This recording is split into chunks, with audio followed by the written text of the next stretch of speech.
오늘 빌립보서 2장의 말씀을 보면 예수 그리스도는 하나님의 본체이시다 라고 말씀을 하고 있습니다. 본체라는 말씀은 예수 그리스도는 하나님 자신이시다 라는 것이죠. 삼위일체 하나님이시다 라는 말입니다. 그처럼 높으신 하나님께서 사람으로 태어나시고 사람이 받아야 될 그 죄의 대가를 대신 받아주시기 위해서 십자가에서 죽으신 것입니다. 예수 그리스도께서 그렇게 낮아지시고 복종하시고 죽어주심으로 인해서 인간에게는 구원의 길이 열린 것이죠. 우리가 예수님을 죽게 한 것입니다. 우리 예수님은 자기를 낮추셨다라고 했습니다. 어디까지 낮추셨습니까?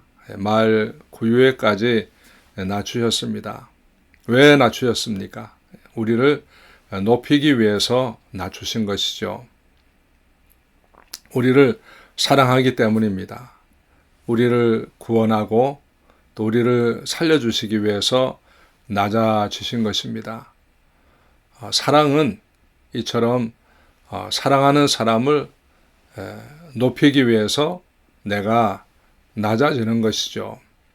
예수 그리스도께서는 우리를 존귀한 사람으로 만들어 주시기 위해서 스스로 비천한 사람이 되어 주신 것입니다. 그것이 사랑의 실천이요 사랑의 완성입니다. 사람들은 자신의 능력을 자랑합니다. 잘 나가던 시절을 자랑하죠. 자기의 멋있음을 자랑합니다.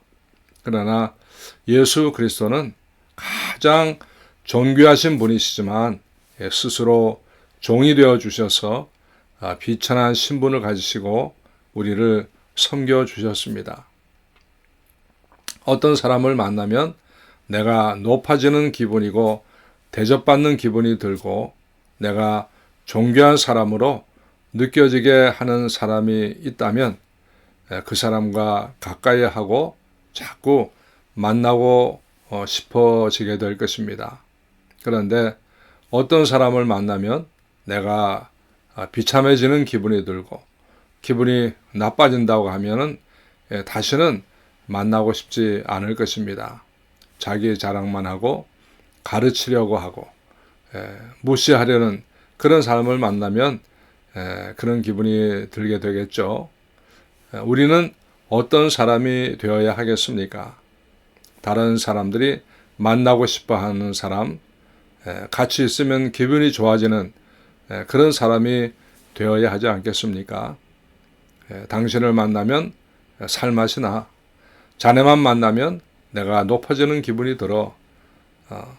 그런 기분이 들게 하는 사람이 있다면 우리가 자꾸 만나고 싶겠죠. 이 세상에서 나를 가장 높여주시는 분이 누구십니까? 바로 예수님이시죠. 사람들은 우리를 끌어내리려고 하지만 예수님은 우리를 위로하시고 계속 높여주시는 분이십니다. 예수님이 왜 그렇게 천한 자리에서 태어나셨습니까? 우리에게 출신에 대해서 열등감을 가지지 말라는 것이죠. 요즘 금수저니 은수저니 흑수저니 그런 말들을 합니다. 좋은 집안에서 태어난 사람을 금수저다 이렇게 표현하기도 하죠. 출신이 좋은 사람은 으쓱대고 또 출신이 낮은 사람은 기가 죽습니다. 그러나 그럴 필요가 없다는 것입니다. 하나님의 아들이신 예수 그리스도께서도 가장 천한 곳에 태어나셨으니까 우리가 출신에 대해서 열등감을 가지지 말라는 것입니다. 어떤 사람은 또 외모에 대해서 열등감을 가지기도 합니다. 그것도 그럴 필요가 없다는 것입니다. 예수 그리스도는 외모 역시도 보잘것이 없었습니다. 이사야서 53장에 보면 그는 주 앞에서 자라나기를 연한 순 같고 마른 땅에서 나온 뿌리 같아서 고운 모양도 없고 풍채도 없은즉 우리가 보기에 흠모할 만한 아름다운 것이 없다. 예수님은 외모도 볼품이 없으다는 것이죠. 우리들이 요즘 보고 있는 그 예수님의 사진은 예수님의 본 모습과는 전혀 다른 모습입니다. 예수님을 마치 서양 사람인 것처럼 그려놓았지만 예수님은 중동 지역 사람이고 머리도 그렇게 거룩하게 늘어뜨리지 않은 곱슬머리고 키도 작았다고 하죠. 하나님의 아들도 외모로는 볼품이 없으셨다는 것이죠. 또 학력 때문에 고민할 필요도 없습니다. 예수님은 초등학교도 나오지 않으셨습니다. 가방끈이 짧다고 열등감을 가질 필요도 없는 것입니다. 집안채도 예수님은 없었습니다. 예수님은 떠돌아다니셨고 머리 둘 곳도 없으셨다. 그렇게 성경은 묘사를 하고 있습니다. 예수님은 이 세상의 모든 낮은 것을 다 스스로 한 몸에 담으셔가지고 예수님을 만나는 사람마다 높아지게 해 주셨습니다. 예수님이 이 세상을 떠나서 아버지께로 돌아가실 날이 가까웠을 때 제자들의 발을 씻겨 주었습니다. 그리고 이런 말씀을 하시죠. 내가 주와 선생이 되어서 너희 발을 씻겼으니 너희도 서로 발을 씻기는 것이 옳다. 내가 너희에게 행한 것 같이 너희도 행하게 하려 하여 본을 보였다. 이렇게 말씀을 하셨습니다. 예수님은 제자들의 발을 씻기기 위해서 무릎을 꿇었습니다. 허리를 굽혔습니다. 발 밑으로 낮추셨습니다. 가장 존귀하신 예수 그리스도께서 이렇게 비천하게 낮아지셨기에 죄인인 인간에게 구원의 길이 열린 것입니다. 그런데 예수 그리스도께서 이렇게 하신 모든 것이 예수님의 마음에서 시작이 되었다는 것이죠. 그래서 오늘 빌립보서에서 말씀하시기를 너희 안에 이 마음을 품으라. 곧 그리스도 예수의 마음이니 라고 말씀하시고 우리에게도 예수님의 마음을 품으라고 말씀을 하고 있습니다. 하나님께서 다윗을 택하실 때도 하신 말씀이 내가 이새의 아들 다윗을 만나니 내 마음에 합한 자라. 하나님의 마음을 가진 사람이라는 말씀입니다. 하나님이 보시는 것은 우리의 마음이죠. 하나님은 우리의 마음의 자세를 보시고 은혜를 주시게 됩니다. 복된 사람이 되려면 복된 마음을 가져야 하는 것입니다. 하나님의 축복은 우리의 마음에 담습니다. 은혜도 우리의 마음에 담습니다. 사람의 크기는 마음의 크기입니다. 우리 인생의 모든 것은 마음에서 나오죠. 행복도 마음에 있고 불행도 마음에 있습니다. 성공도 마음에 있고 실패도 마음에 있습니다. 하나님이 되신 것은 하나님의 마음을 가졌기 때문이죠. 천사가 천사인 것은 천사의 마음을 가졌기 때문이고 악마가 악마인 것은 악마의 마음을 가졌기 때문입니다. 인간을 하나님의 형상대로 창조하셨다는 것은 하나님의 마음을 인간의 마음으로 담아주셨다는 것이죠. 그러므로 인간이 가장 완전한 인간이 되는 것은 우리의 마음이 하나님을 담는 데 있는 것입니다. 그래서 로마서의 말씀에도 너희는 마음을 새롭게 함으로 변화를 받아라. 마음이 새로워지지 않으면 변화가 일어나지 않는 것입니다. 예수 그리스도의 마음은 한마디로 하면 온유와 겸손입니다. 수고하고 무거운 짐진 자들아 다 내게로 오라 내가 너희를 쉬게 하리라 하시면서 나는 마음이 온유하고 겸손하니 예수님께서 스스로 자신의 마음을 온유하고 겸손하다 이렇게 표현을 하셨습니다. 성경에서 말하는 한 가지 법칙이 있습니다. 하나님께서 어떤 사람에게 은혜를 주시느냐? 겸손해야 한다는 것이죠. 첫째도 겸손, 둘째도 겸손, 셋째도 겸손이라고 말씀하고 있습니다. 사람들이 잘 나가다가 왜 넘어지고 시험을 드는가? 겸손하지 않기 때문인 것이죠. 하나님의 은혜를 받고 그리고 계속해서 그것을 누리는 삶은 오직 겸손해야 된다라고 성경은 말씀을 하고 있습니다. 이것은 예수를 믿는 사람에게만 해당이 되는 것이 아니라 이 세상의 모든 사람에게 동일하게 해당되는 우주의 법칙이죠. 이 세상이 존재하는 한 변하지 않는 것은 겸손해야 은혜를 받는다라는 사실입니다. 역사를 보아도 그렇죠. 한때 세상을 호령했던 권세자들이 얼마 지나지 않아서 다 사라집니다. 왜 그렇게 됩니까? 겸손을 잃어버리고 교만해지기 때문이죠. 겸손이란 말은 영어로 humility입니다. 이 말은 humus라는 흙이라는 단어에서 유래가 되었죠. 여기서 human, 인간이라는 단어와 humility, 겸손이라는 단어가 만들어진 것입니다. 즉, 겸손이라는 것은 흙처럼, 먼지처럼 자신을 낮춘다는 뜻입니다. 인간은 겸손해야 된다라는 것이죠. 자신이 흙에서 왔다는 것을 생각하고 살아야 되는 것입니다. 흙은 제일 천한 것입니다. 흔한 것입니다. 그러나 모든 것이 흙에서 만들어지지 않습니까? 모든 곡식과 과일과 채소가 흙에서 만들어집니다. 모든 짐승들이 뜯어먹고 사는 잡초도 흙에서 만들어지죠. 흙은 천하지만 생명입니다. 흙은 가장 흔하고 천해 보이지만 사실 그곳에 모든 생명의 원천이 있다는 것입니다. 그것이 겸손이고 그것이 인간이라는 것입니다.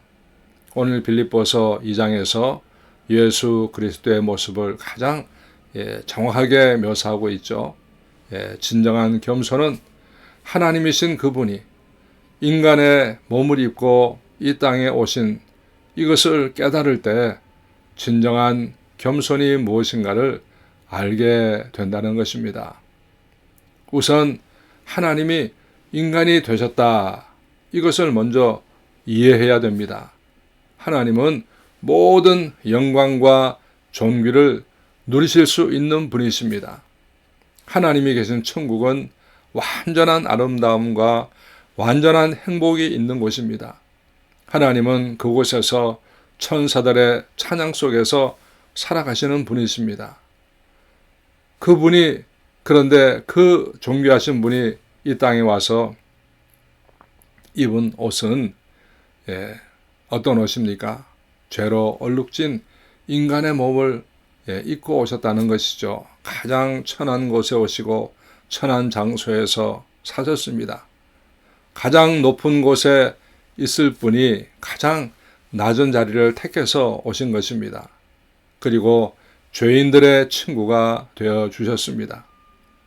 그 죄인들을 위해서 대신 모욕을 받으시고 채찍을 맞으시고 십자가에서 처절하게 고통을 받으면서 희생의 제물이 되어 주셨습니다.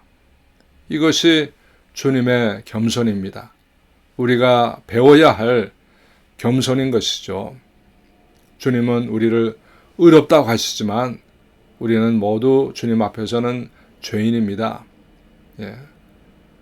우리는 늘 죄인된 심정으로 살아가는 것이 겸손인 것입니다. 죄인이 큰 소리 칠 것 없죠. 죄인이 나 잘났다고 말할 것 없습니다. 죄인이 남의 탓할 것 없습니다. 오늘 주님은 우리에게 말씀하십니다.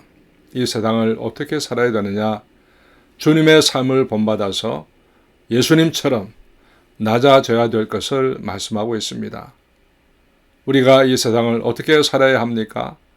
요즘같이 변화무쌍하고 한치 앞을 알 수 없는 이런 시대에 어떻게 살아야 되겠습니까?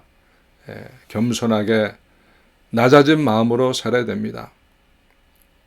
아무리 세상이 어려워져도 겸손한 마음으로 낮은 마음으로 사는 사람은 모든 어려움을 다 극복해낼 수가 있습니다. 내가 뭡니까? 나는 아무것도 아닙니다.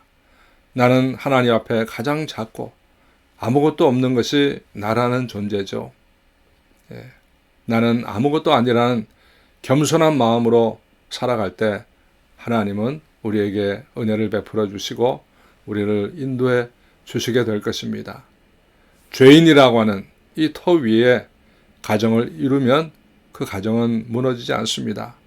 내가 죄인이라고 하는 터 위에서 교회를 봉사하면 봉사다 시험 들 일 없습니다.